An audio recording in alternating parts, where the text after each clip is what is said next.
શ્રાવણ માસના પહેલા શુક્રવારે આ વ્રતનો આરંભ કરો. કોઈ પ્રકારની અડચણ હોય તો બીજા શુક્રવારથી પણ વ્રત થાય. વ્રત કરનારે સવારે વહેલા ઉઠી નાહી ધોઈ 5 દિવેટનો દીવો પ્રગટાવી અને ભક્તિભાવ વંદન કરી પ્રાર્થના કરવી. પીળા વસ્ત્રો પહેરવા નહીં.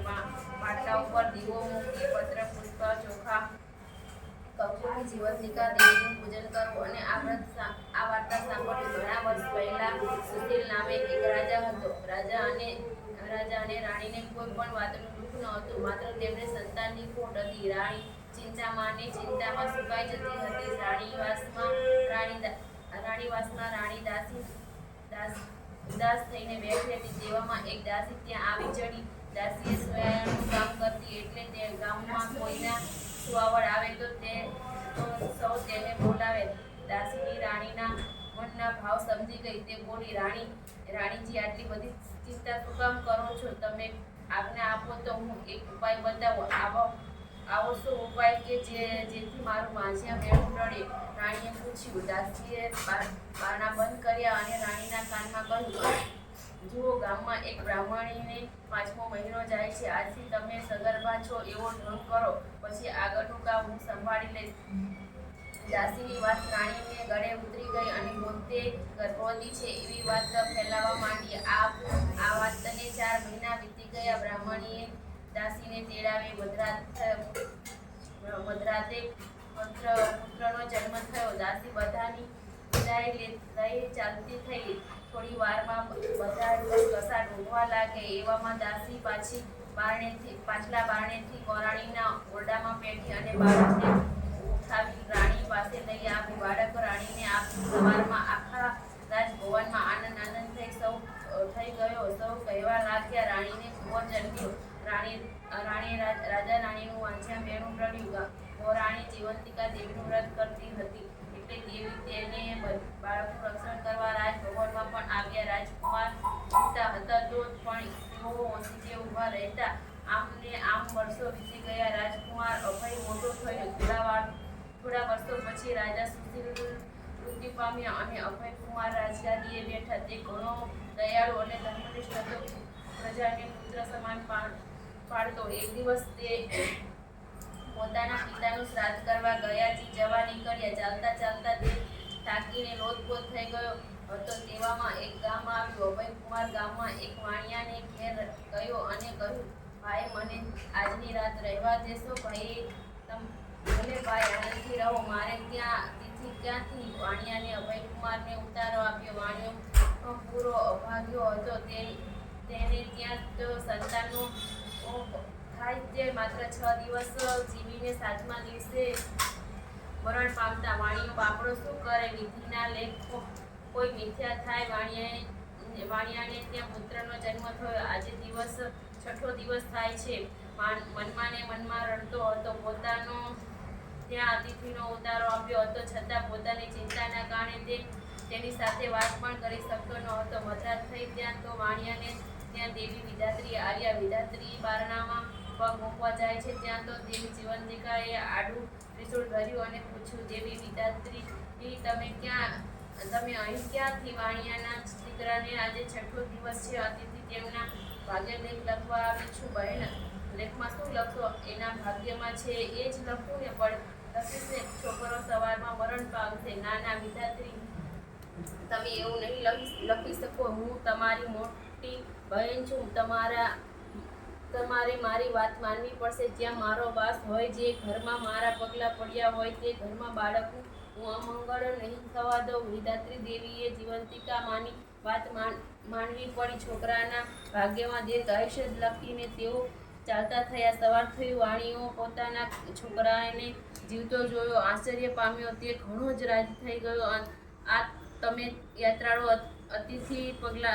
તમારા યાત્રાળુ અતિથિના પગલાંના પ્રભાવે માન્યો છે. તેથી આ અતિથિ ભાવપૂર્વક સરભરા કરવા લાગ્યો. અભયકુમાર ત્યાંથી ગયાજી જવા નીકળ્યા. વાણિયાએ તેમને વિદાય આપતા કહ્યું, ભલે જાઓ, પરંતુ વળતા અહીં થઈને જજો. અભયકુમારે વાણિયાની વાત સ્વીકારી અને વિદાય લીધી. ત્યાંથી ચાલવા માંડ્યા. ચાલતા ચાલતા તે અભયકુમાર ગયાજી પહોંચ્યા. પોતાના પિતાના શ્રાદ્ધ ક્રિયા કરી પિંડ આપવા હાથ લાંબા કર્યા ત્યાં તો ત્યાં તો તેને એકને સાથે બે હાથ દેખાયા, પરંતુ તે કાંઈ સમજી શક્યા નહીં. તેણે પંડિતોને પૂછી જોયું તો પંડિતોએ પણ કશો ઉત્તર આપ્યો નહીં. બીજો હાથ કોઈ દેવીના હાથ જેવો દેખાતો હતો. શ્રાદ્ધ ક્રિયા પછી પૂરી કરી અભયકુમાર ત્યાંથી પોતાને ગામ જવા નીકળ્યા. જતા જતા માર્ગમાં પેલા વાણિયાનું ગામ આવ્યું. વાણિયાનો પહેલો દીકરો હસતો રમતો થઈ ગયો હતો અને ફરીથી તેને ત્યાં બીજા પુત્રનો જન્મ હતો. આજે વાણિયાને ત્યાં પુત્ર જન્મનો 6ઠ્ઠો દિવસ થયો હતો. અભયકુમારને જોઈ વાણિયો તો અડધો થઈ ગયો અને તેનો ખરા ભાવથી આદર સત્કાર કર્યો. બાળકના જન્મ થશે છે, 6 દિવસ થાય છે એટલે પાછા મધરાતે માતા વિધાત્રી દેવી આવ્યા. વિધાત્રી ઘરમાં આવ્યા ત્યાં તો દેવી જયવંતિકા તેમને પૂછ્યું, બહેન આજે શું લખશો? એ તો કહ્યો. દેવી ગઈ વેળાએ જે લખ્યું હતું એ જ ફરીથી લખીશ કે સવારે આ બાળકનું મૃત્યુ થશે. ના બહેન, એવું ના લખશો.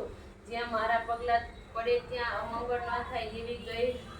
દેવી ગઈ વેળાએ મેં તમારું કહેવું માન્યું હતું, પણ આ વેળાએ મને ના અટકાવશો. કર્મના ફળ પ્રમાણે હું ભાગ્યલેખ ન લખું તો સૃષ્ટિનો નિયમ ભંગ પણ ભાંગે. પણ હા દેવી જીવંતિકા, તમે આ વાણિયાને ઘરે કેમ વધાર્યા છો એ તો કહો.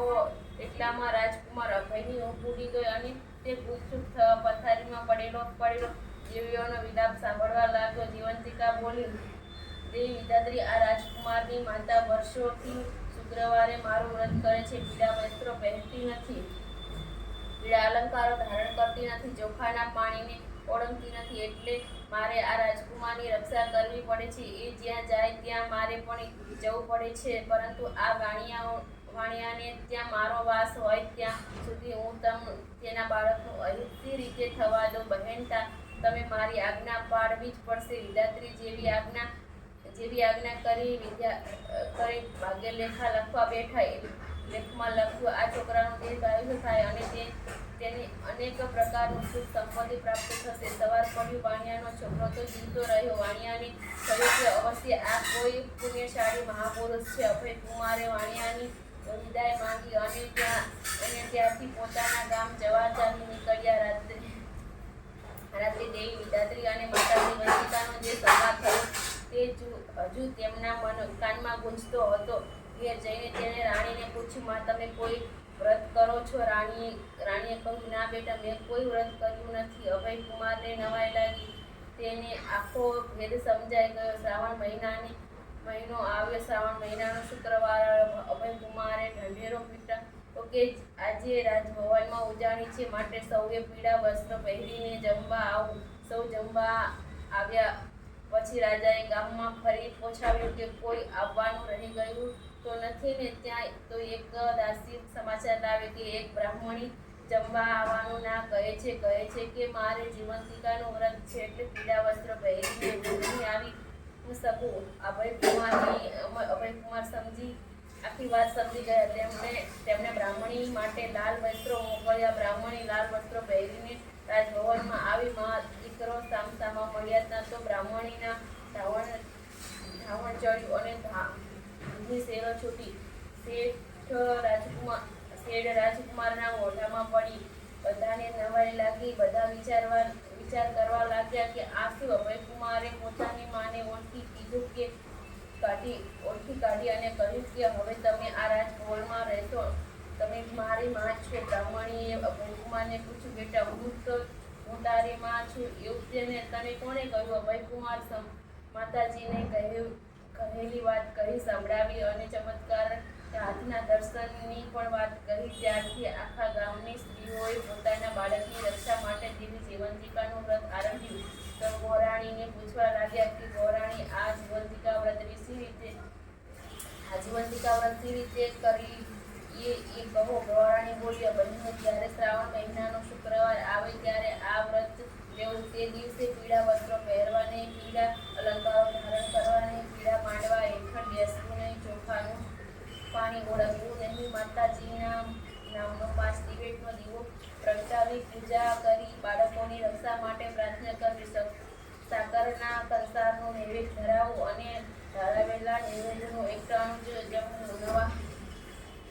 9 વર્ષ પૂરા થાય ત્યારે આ વ્રતનું ઉજવણું કરવું. એક સૌભાગ્યશ્રી, એક કુમારિકા અને એક બાળકને પોતાને ત્યાં નોતરી ફૂલ હારથી તેમનું પૂજન કરી જમાડવા. આ વ્રત કરનાર બાળકોનું દેવી જીવંતિકા સદા રખવાડું કરશે. તેમની આજ પણ નહીં આવવા દે. દેવી જીવંતિકાના વ્રતના પ્રભાવે વરાને પોતાના ખોયેલા પુત્ર મળ્યા અને માતાએ તેમનું રક્ષણ કર્યું. માત કી જય. જીવંતિકા માત કી જય.